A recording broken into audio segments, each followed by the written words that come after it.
Boa noite. Boa noite. É motivo de alegria poder estarmos juntos mais uma vez para meditarmos na palavra do nosso Deus. Nós já oramos, pedindo a Deus que fale no nosso coração. Então agora nós vamos abrir a palavra de Deus. Convido a igreja para que possamos fazer a leitura de Atos capítulo 2, versículos 42 até o versículo 47. Atos capítulo 2, versículos 42 até o versículo 47. Eu vou fazer a leitura do texto, os irmãos acompanhem por gentileza.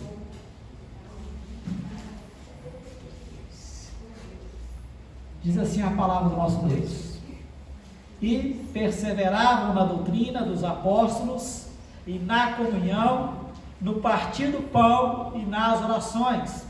Em cada alma havia temor, e muitos prodígios e sinais eram feitos por intermédio dos apóstolos. Todos que creram estavam juntos e tinham tudo em comum. Vendiam as suas propriedades e bens, distribuindo o produto entre todos, à medida que alguém tinha necessidade. Diariamente perseveravam unânimes no templo, partiam o pão de casa em casa e tomavam as suas refeições com alegria e singeleza de coração, louvando a Deus e contando com a simpatia de todo o povo. Enquanto isso, acrescentava-lhes o Senhor dia a dia os que iam sendo salvos. 164 anos. Falar de nossa igreja não é uma tarefa muito fácil. Todavia, nós temos de contar um pouco da nossa história.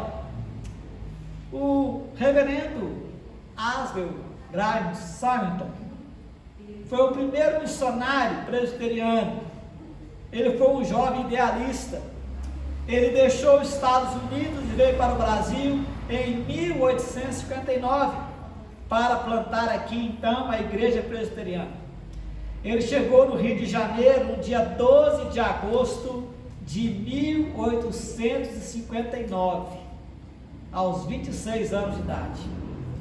Em 8 anos de trabalho no Brasil, ele fundou 3 igrejas no Rio de Janeiro, São Paulo e Brotas, também em São Paulo. Fundou a primeira livraria evangélica, o primeiro seminário presbiteriano, o primeiro jornal evangélico, e lançou as bases para a tão conhecida hoje Universidade Presbiteriana Mackenzie. Ele também fundou o primeiro presbitério. Simonton morreu em 9 de dezembro de 1867. Outro fato importante é que no dia 17 de dezembro de 1865 foi ordenado o primeiro pastor presbiteriano, chamado Reverendo José Manuel da Conceição, conhecido como o ex-padre. Herdeiros da Reforma Protestante do século XVI, nós temos como única regra de fé e prática as Escrituras Sagradas dos Antigo e do Novo Testamento, e temos como sistema expositivo de doutrina e prática a nossa confissão de fé, os catecismos maior e o catecismo breve. Somos regidos por nossa Constituição, que foi promulgada em 20 de julho de 1950. Isso foi feito lá no tempo da Igreja Presbiteriana de Alto Jequitibá, Minas Gerais. É importante saber quem somos e de onde viemos, e que estamos inseridos numa sociedade confusa, que está à busca de novidades, em busca de lançamentos, uma sociedade que valoriza o que é novo, mas também o que é descartável, e ao mesmo tempo uma sociedade sedenta da verdade, para a qual todos nós podemos dar a nossa contribuição. Ter consciência que nós temos uma história e nos orgulhamos dela, e também dos nossos antepassados. Homens e mulheres que trabalharam valorosamente durante esses 164 anos de existência da nossa igreja. A igreja, então, ela deve influenciar o mundo, mas para isso ela precisa compreender e entender qual é o seu papel no mundo, ou seja, viver o presente século como ensina as Escrituras. Tito 2, versículo 12 diz: educando-nos para que, renegadas a impiedade e as paixões mundanas, vivamos no presente século sensata, justa e piedosamente, com a consciência e a responsabilidade de dar o melhor de nós e contribuindo para que as gerações futuras recebam então os valores do Evangelho que são eternos. Nós precisamos pensar um pouco. Alguns anos atrás, o reverendo e teólogo britânico John Stott, ele respondeu então uma entrevista, e ele então cita 3 maiores necessidades da igreja. A primeira: a igreja deve sempre reafirmar a sua natureza, reconhecendo que ela foi chamada e separada do mundo, mas ao mesmo tempo ela é enviada de volta ao mundo como serva e testemunha de Cristo.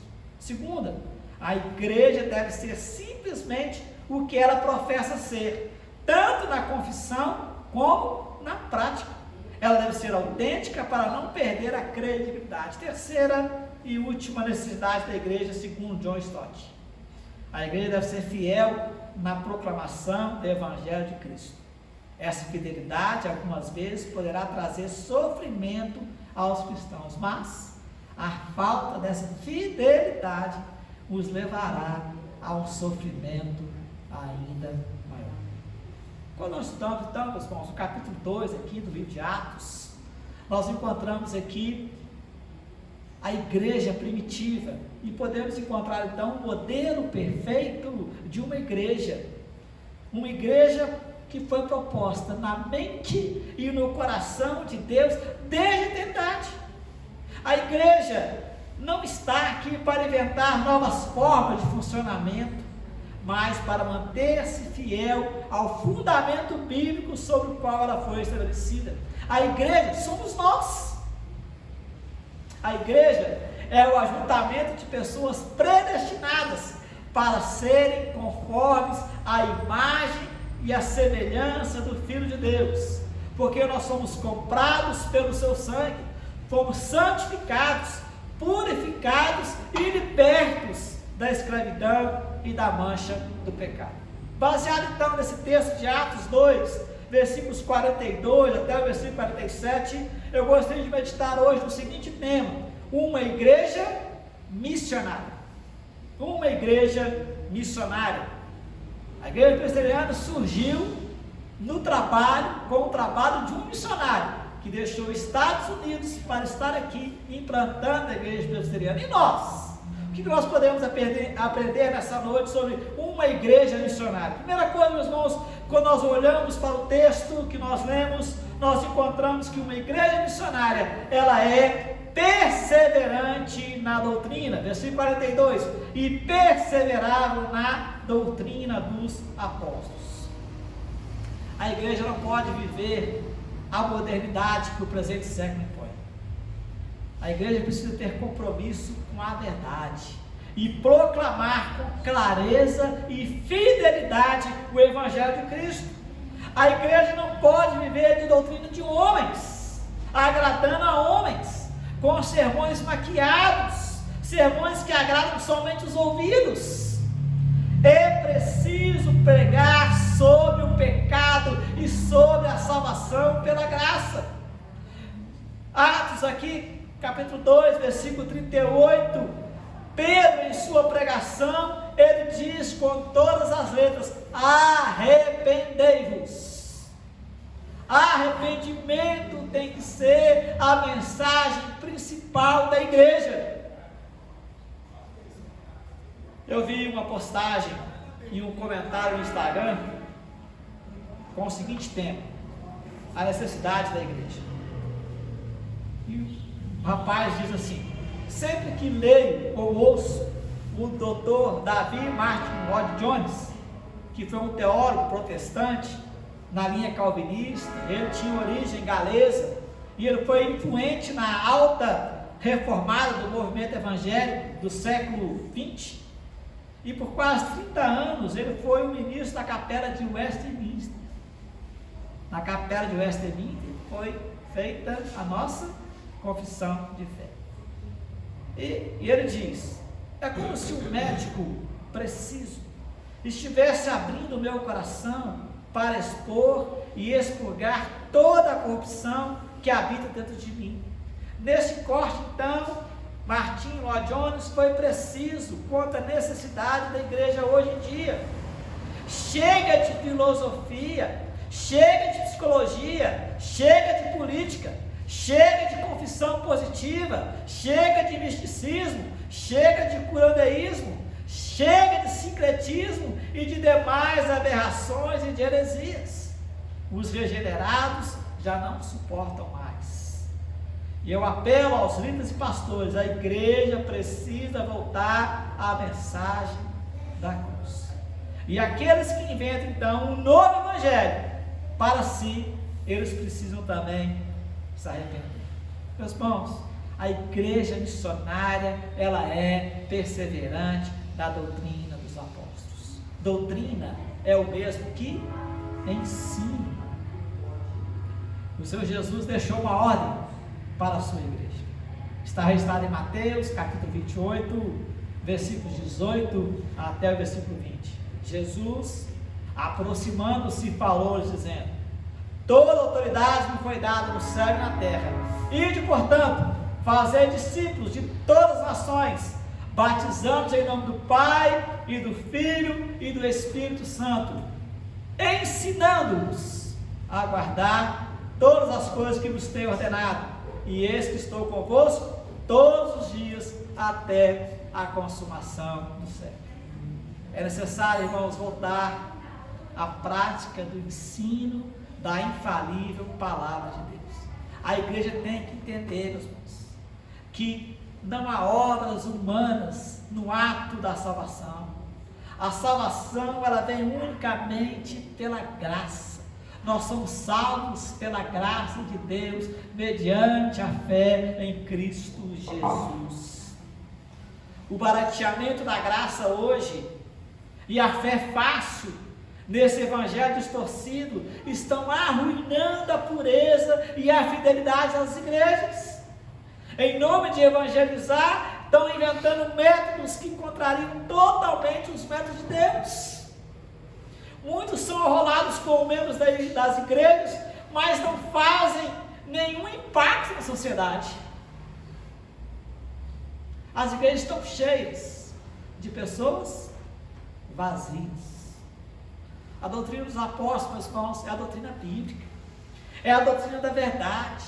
A verdade é o próprio Senhor Jesus Cristo.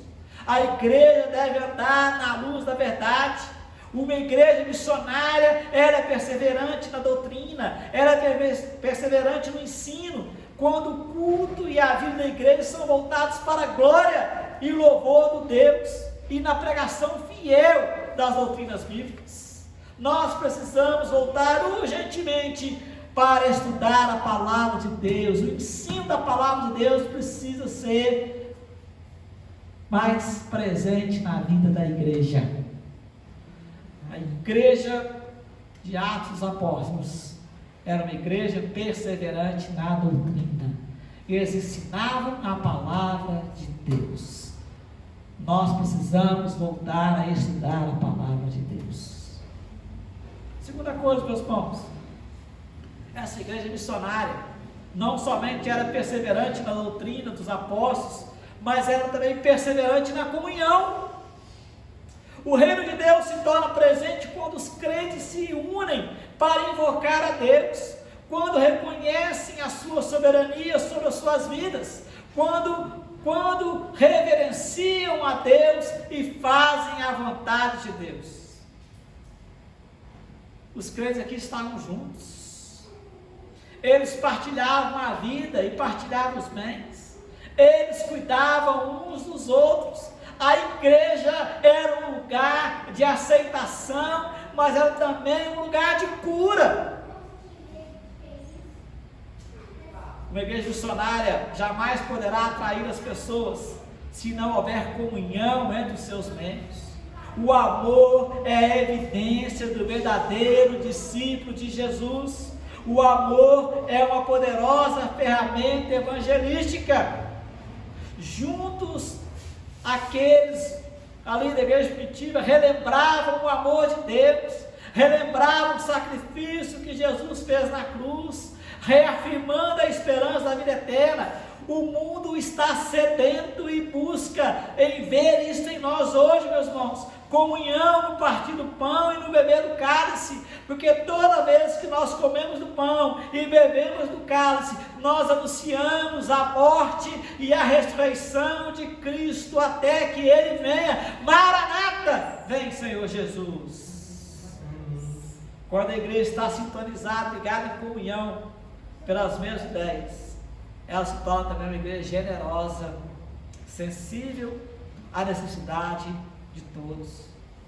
Não precisamos fazer campanhas, irmãos, para isso ou para aquilo.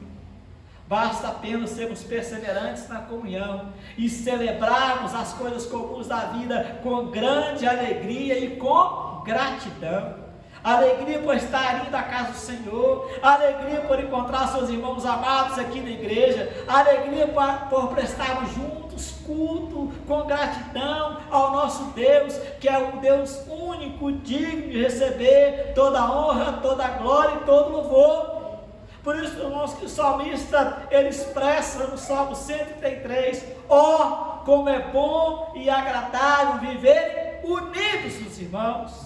É como um óleo precioso sobre a cabeça, o qual desce para a barba de Arão, e desce para a gola de suas vestes. É como o orvalho do Hermon, que desce sobre os montes de Sião. Ali, o Senhor ordena a sua bênção e a vida para sempre. Quando a igreja está unida, o Senhor ordena a sua bênção e a vida para sempre. Uma igreja missionária, meus irmãos, ela é perseverante na comunhão. Ela é perseverante na comunhão quando ela compartilha, então, uma vida teocêntrica. Deus está no centro de todas as coisas. Deus vai na frente. Deus está no controle. E ela também demonstra amor para o seu próximo. Aquela igreja primitiva, meus irmãos, era uma igreja amorosa. Cuidavam uns dos outros, se importavam uns com os outros. Comunhão é isso, meus irmãos. Comunhão é nós comungarmos juntos a mesma fé. É nós participarmos da mesa do Senhor com alegria no nosso coração. Alegria de estar na casa do Senhor, alegria de estarmos juntos, alegria de congregarmos no mesmo lugar, alegria de cantar louvores ao nosso Deus. Terceira e última coisa, meus irmãos, uma igreja missionária, ela é perseverante na doutrina, ela é perseverante na comunhão, mas ela também é perseverante na oração. Perseverava na doutrina dos apóstolos, na comunhão, no partir do pão e nas orações. A igreja de Jerusalém, ela não apenas acreditava na oração, ela orava. Ela não tinha apenas uma teologia correta acerca da oração, ela orava. Ela não apenas entendia que a oração era a prioridade da agenda e da vida da igreja, ela orava. A igreja, antes de falar poderosamente aos homens, ela precisa falar poderosamente com Deus. A oração, meus irmãos, é a ferramenta mais poderosa da igreja.